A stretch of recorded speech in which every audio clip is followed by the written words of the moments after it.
नमस्कार दोस्तों, एडुटाइम money India की एक और इन्फॉर्मेटिव वीडियो में आपका स्वागत है। आज की वीडियो में हम लोग बात करने वाले हैं पोस्ट ऑफिस की एक बहुत ही पॉपुलर इन्वेस्टमेंट स्कीम के बारे में, जिसका नाम है post office monthly income scheme. अगर आप कोई ऐसी इन्वेस्टमेंट की तलाश कर रहे हैं जिसका यूज करके आप हर महीने कोई रेगुलर इनकम प्राप्त करना चाहते हैं, तो ये स्कीम भी एक अच्छा ऑप्शन आपके लिए हो सकती है। इस वीडियो में हम मंथली इनकम स्कीम को डिटेल में समझेंगे और लास्ट में हम ये भी देखेंगे कि कितनी इन्वेस्टमेंट करने पर आपको कितनी मंथली इनकम प्राप्त होने वाली है। बेसिकली हम यूज करने वाले हैं इस स्कीम का जो कैलकुलेटर है, उसके माध्यम से हम सारी कैलकुलेशंस निकालने वाले हैं। वीडियो के अंत तक जाते जाते हम इस स्कीम के नेगेटिव पॉइंट्स भी डिस्कस करने वाले हैं। तो at the end of this video आपके पास एक क्लियर आइडिया होगा कि क्या ये स्कीम आपके लिए सूटेबल है या नहीं है। तो देर ना करते हुए डायरेक्टली जंप करते हैं हमारे टॉपिक पर। चलिए शुरू करते हैं।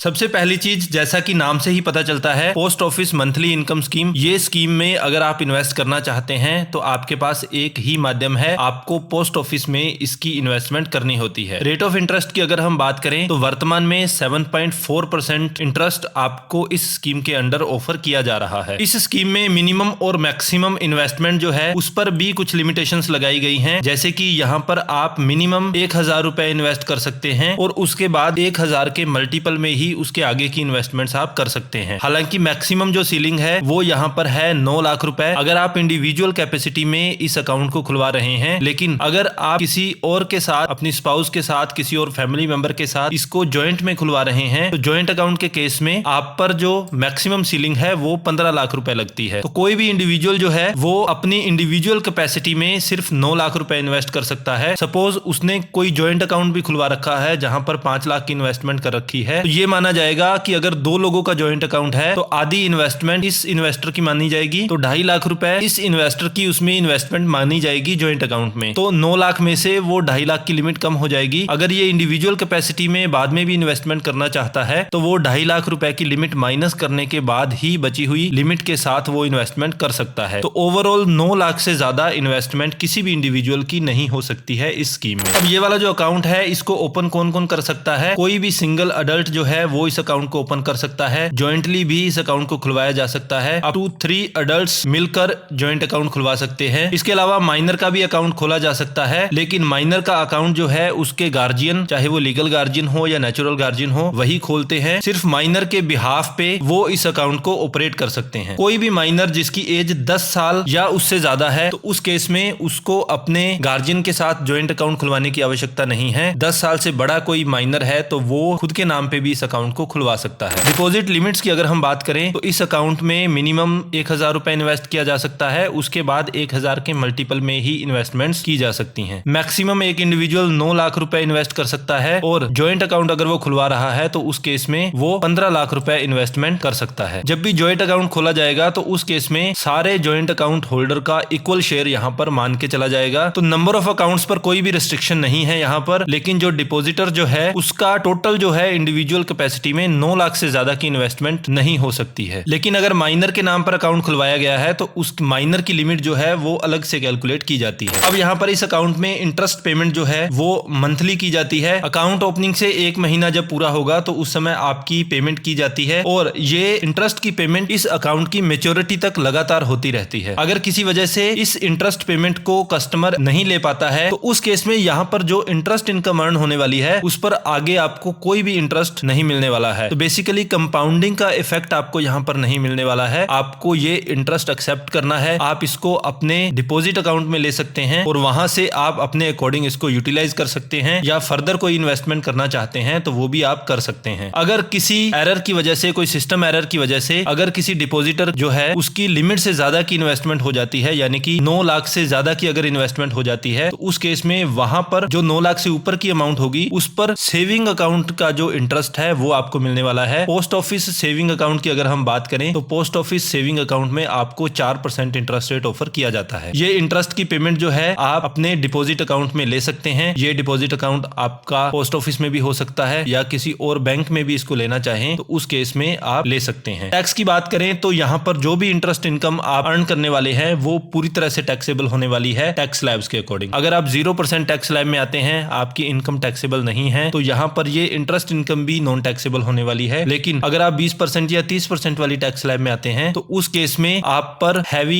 टैक्सेशन इंपोज होने वाला है, यहां से जो भी आप इंटरेस्ट अर्न करने वाले हैं। अब अगला इंपॉर्टेंट क्वेश्चन ये है कि क्या हम प्री मैच्योर क्लोज करवा सकते हैं? जिस तरह से एफडी को हम ब्रेक कर देते हैं अगर हमें इमरजेंसी में कोई पैसे की आवश्यकता होती है, तो क्या वैसी फैसिलिटी यहां पर भी उपलब्ध है? तो सबसे पहली चीज, जब आप इस अकाउंट को खुलवाएंगे उसके 1 साल के अंदर अंदर तो आप इसको किसी भी तरीके से नहीं तोड़वा सकते हैं। कोई भी प्री मैच्योर विड्रॉल का प्रोविजन नहीं है। 1 साल पूरा होने के बाद और 3 साल पूरा होने से पहले अगर आप इसको तोड़वाते हैं तो उस केस में आप पर 2% पेनल्टी इंपोज की जाती है। 2% पेनल्टी काफी ज्यादा हो जाती है। अब किया यह जाता है कि ये पेनल्टी आपके प्रिंसिपल पर लगाई जाती है। आपने अगर 5 लाख का इन्वेस्टमेंट यहां पर कर रखा है तो उसकी 2% पेनल्टी काट ली जाएगी और बचा हुआ अमाउंट जो है वो आपको पे कर दिया जाएगा। यही इन्वेस्टमेंट आप 3 साल से 5 साल तक रखते हैं और इस 3 से 5 साल के पीरियड में इसको ब्रेक करते हैं तो उस केस में ये जो पेनल्टी है ये 1% रहने वाली है। और जैसा कि हमने अभी बात की, ये पेनल्टी आपकी प्रिंसिपल अमाउंट में से कटने वाली है। अकाउंट क्लोज करवाने के लिए एक प्रेस्क्राइब्ड फॉर्म है, वो फॉर्म आप भरकर अपने पोस्ट ऑफिस में दे सकते हैं। साथ में आपको इस स्कीम की जो पासबुक आपको दी जाती है वो भी जमा करवानी होती है। ऐसा करवाकर आप इसका प्री मैच्योर विड्रॉल ले सकते हैं और जो भी एप्लीकेबल पेनल्टी होगी, जैसा कि अभी हमने डिस्कस की, वो आपकी काट ली जाएगी और बचा हुआ पैसा आपको पे कर दिया जाएगा। इस स्कीम की मैच्योरिटी की अगर हम बात करें तो ये स्कीम जो है 5 साल के लिए यहाँ पर इन्वेस्टमेंट आपकी की जाती है। 5 साल तक आपको लगातार इंटरेस्ट पेमेंट ये करते रहते हैं और 5 साल जैसे ही पूरे होंगे आपका जो प्रिंसिपल अमाउंट है वो आपको वापस पे कर दिया जाता है। किसी वजह से अगर अकाउंट होल्डर मैच्योरिटी से पहले एक्सपायर हो जाता है, उस केस में इस अकाउंट को क्लोज किया जा सकता है और पेमेंट जो है आपके नॉमिनी को या फिर जो भी लीगल हेयर है उसको दे दिया जाता है। जिस भी महीने आपको ये रिफंड दिया जाता है उसके पिछले महीने तक का इंटरेस्ट आपको यहाँ पर पे किया जाता है। तो ये थे सारे features post office monthly income scheme के बारे में। अब एक बार कैलकुलेटर पर जंप करते हैं और कुछ कैलकुलेशंस हम लोग देख लेते हैं। ये पोस्ट ऑफिस मंथली कैलकुलेटर आपके सामने है। अगर आप 1 लाख रुपए इसमें इन्वेस्ट करते हैं तो 7.4% इंटरेस्ट रेट आपको यहाँ पर ऑफर किया जाता है। लॉक इन पीरियड यहाँ पर 5 साल का रहता है। तो मंथली जो आपकी इनकम है वो 617 रुपए आपको पे कर दी जाती है। तो आप जितने लाख रुपए यहाँ पर इन्वेस्ट करना चाहते हैं उतने को मल्टीप्लाई कीजिए 617 रुपीज से, आपको एग्जैक्ट मंथली इनकम आपकी पता चल जाएगी। बेसिकली इंटरेस्ट जो आपकी डिपॉजिट अर्न करने वाली है वही आपको पे किया जाता है। एक बार फॉर एग्जांपल हम लेते हैं 2 लाख रुपए अगर आप इन्वेस्ट करते हैं तो उस केस में 1233 रुपए मंथली इंटरेस्ट आपको प्राप्त होता है। 5 लाख रुपए अगर इन्वेस्ट किए जाते हैं तो उस केस में 3083 रुपीज आपको हर महीने इंटरेस्ट इनकम प्राप्त होती है। अब मैक्सिमम की एक बार देख लेते हैं। अगर कोई व्यक्ति पूरी मैक्सिमम सीलिंग तक जाता है, 9 लाख रुपए तक जाता है, तो उस केस में 5550 रुपए वो अर्न करने वाला है इस इन्वेस्टमेंट से। ज्वाइंट अकाउंट में मैक्सिमम सीलिंग होती है 15 लाख। अगर हम उसकी बात करते हैं तो उस केस में आप मंथली इनकम 9250 रुपए यहाँ से प्राप्त कर सकते हैं। बेसिकली मैक्सिमम इंटरेस्ट इनकम आप यही प्राप्त कर सकते हैं। अब मेरा पर्सनल ओपिनियन यही है कि अगर कोई व्यक्ति बहुत कम उम्र में इस तरह की स्कीम में इन्वेस्ट करता है जहां पर आपको रिटर्न्स उतने ही प्राप्त होते हैं जिससे कि आप हार्डली इन्फ्लेशन को बीट कर पा रहे हैं, तो उस केस में ये स्कीम डिजास्टर्स साबित होती है। वो आपकी इन्वेस्टमेंट्स को पूरे तरीके से खत्म कर देती है। एक बार सेबी का जो इन्फ्लेशन कैलकुलेटर है, प्रेजेंट वैल्यू कैलकुलेटर है, उस पर जाकर देखते हैं कि मान लीजिए हमने 15 लाख रुपए इन्वेस्ट किया था और 5 साल के बाद हम इसको वापस प्राप्त करने वाले हैं। 5 साल तक हमने इनकम प्राप्त इससे करते रहे हैं, इंटरेस्ट इनकम प्राप्त करते रहे हैं। अब इंडिया में इन्फ्लेशन अप्रोक्सीमेट 6% के आसपास रहती है। उसको अगर हम लेकर चलते हैं तो पैसे की परचेजिंग पावर समय के साथ कम होती है। यहाँ पर 5 साल बाद जब आप देखेंगे तो आपके 15 लाख की वैल्यू उतनी ही रह जाएगी जितनी की आज 11,20,000 रुपए की है। तो बेसिकली जितना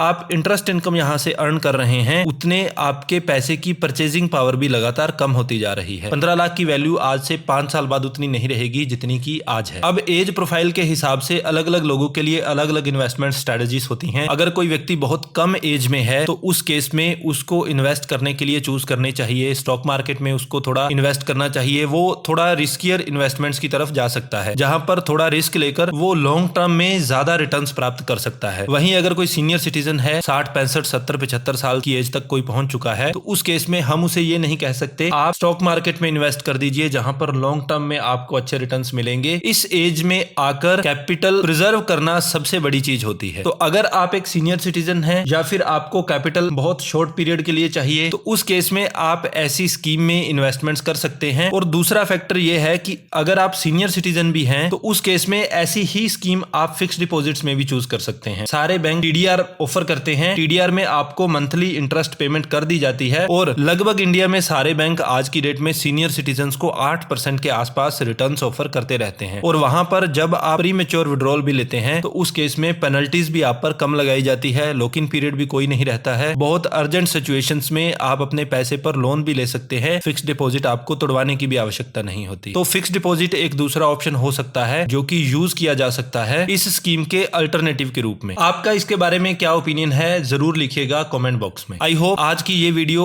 आपके लिए यूजफुल रही होगी। इसके बारे में अगर आपका कोई और डाउट हो, कोई क्वेरी हो तो आप हमसे कमेंट बॉक्स में पूछ सकते हैं या डिस्क्रिप्शन बॉक्स में दिए गए लिंक्स का प्रयोग करके आप हमसे डायरेक्टली कॉन्टेक्ट भी कर सकते हैं। For more such informative videos please do like and share the video and don't forget to subscribe the channel. Thank you so much.